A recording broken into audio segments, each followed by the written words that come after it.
E hoje a gente tem um tema aí que me agrada muito, que me preocupa muito, porque a gente tava conversando aqui antes de começar a live. Eu tô achando um clima no mundo muito estranho. Um pouco antes da posse do Trump, tava todo mundo mais animado, né? Pô, vai acabar com as guerras, e não. O que eu tô vendo é que a partir do momento que ele entrou, o caos, a desconfiança e o medo aumentaram. O senhor sente também esse tipo de medo de coisa estranha no ar? Para onde a gente está indo? E o que a Bíblia pode falar sobre esses sinais, sobre algum cumprimento de profecia? Como que a gente está no momento de hoje? Vilela, antes de mais nada eu queria dizer que não é o mundo físico quem determina o que acontece no mundo espiritual. É o contrário. É o que acontece no mundo espiritual que determina o mundo físico, porque o mundo físico veio do mundo espiritual. É um mundo que coexiste com o nosso? Coexiste, são dimensões diferentes. E o tempo lá, como funciona? Na eternidade não tem tempo. Tá. É diferente. A nossa dimensão temporal, ela é parte de uma dimensão que vai acabar um dia. O Deus é eterno. O que significa que Deus é eterno? Que ele pode experimentar o passado, o presente e o futuro da mesma forma. Porque, na verdade, ele olha de fora. Ele está fora do tempo. Está fora do tempo, está fora da dimensão do tempo. E o mundo espiritual, ele determina o que acontece no mundo físico. Então, por que eu estou dizendo isso? Porque, na verdade, isso que as pessoas estão sentindo, né, uma certa angústia, um medo do que vai acontecer, isso já é resultado de uma opressão espiritual que está acontecendo nos dias que nós estamos vivendo.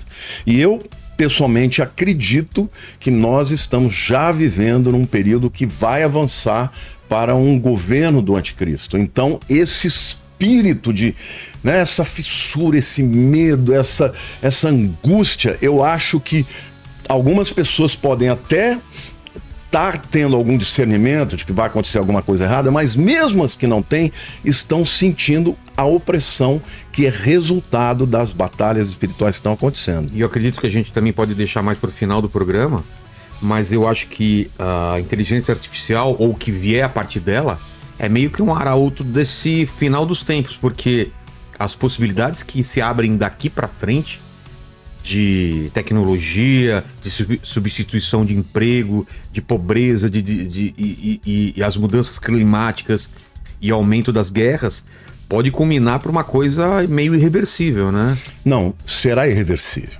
A tua pergunta eu acho que é interessantíssima. Você recebe muita gente aqui, você fica muito antenado, né? De astronomia. Mas você sabe que tem um escritor chamado Alvin Toffler, não sei se você já ouviu falar. Esse cara é um dos maiores escritores do mundo, ele é um sociólogo.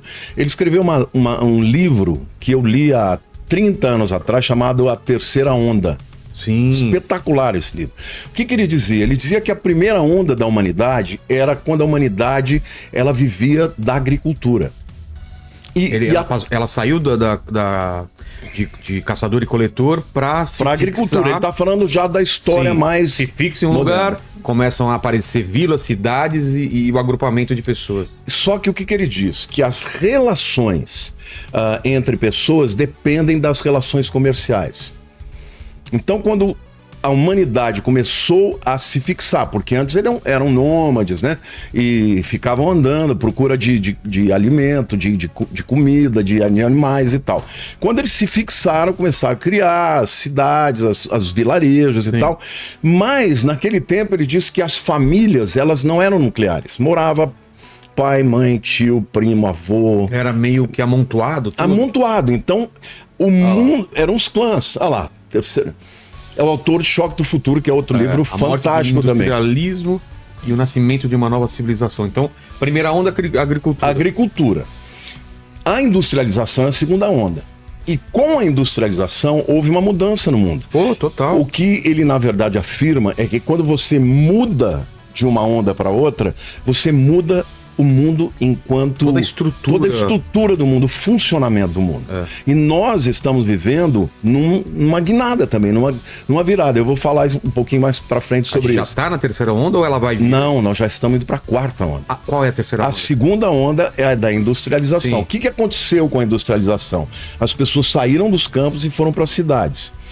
E o que determinou isso? Determinou que você não tem, por exemplo, na cidade, lugar para pôr toda a família.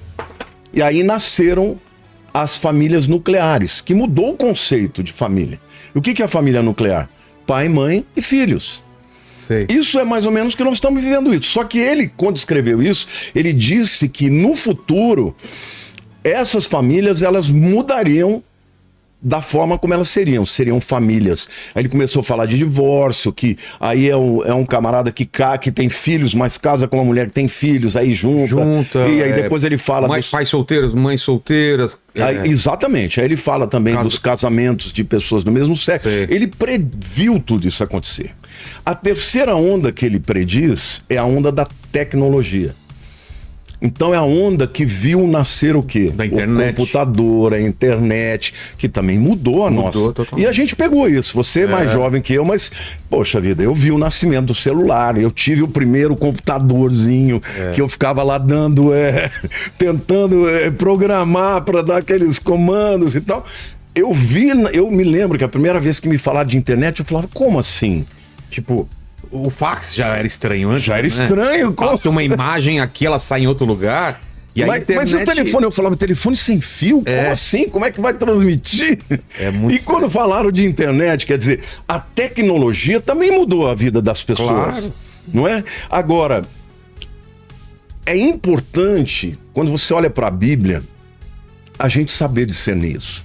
Eu acho interessante porque lá em 1 Crônicas, capítulo 12, versículo 32... Davi, quando ele passou a governar em Hebrom, porque primeiro ele governou 7 anos em Hebrom, que é no sul, em Judá, na região do sul de Israel, e depois ele unificou as tribos. Ele, quando ele foi formar o seu exército e o seu gabinete de governo, olha o que a Bíblia diz. Conhecedores da época, para saberem o que Israel devia fazer, 200 chefes e todos os seus irmãos sob as suas ordens. Tinha uma tribo de Judá, de Israel, que se chamava Issacar. E eles tinham homens inteligentes para discernir o tempo. E Davi, quando foi formar o seu gabinete, ele contratou esses caras. Então, hoje, para responder a tua pergunta, para onde nós vamos, o que nós precisamos discernir os tempos. Porque o discernimento disso aí, das transformações, é tão importante.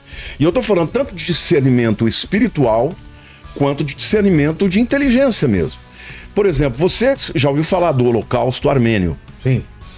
O Holocausto Armênio começou Vamos fazer até um programa especial sobre isso. Começou em 1915 e foi até 1923, quando a Ataturk veio e fez... o Império Otomano caiu e aí ele fez uma revolução democrática, uma revolução educacional. A Turquia passou a ser uma nação, de primeiro mundo, ocidental e tal.